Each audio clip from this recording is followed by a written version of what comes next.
ഇത്രയും വലിയ ബാങ്ക് തട്ടിപ്പ് നമ്മളുടെ നാട്ടിൽ, അതും സഹകരണ ബാങ്കിൽ.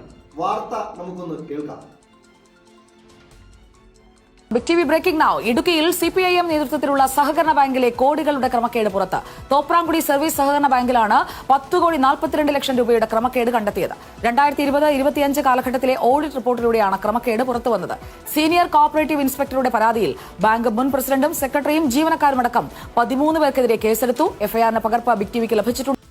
10,42,00,000 രൂപയാണ് കഴിഞ്ഞ 10 വർഷത്തെ ഭരണത്തിനിടയിൽ ഒരു ചെറിയ സഹകരണ ബാങ്കിൽ നിന്നും സഖാക്കന്മാർ അടിച്ചു മാറ്റിയത്.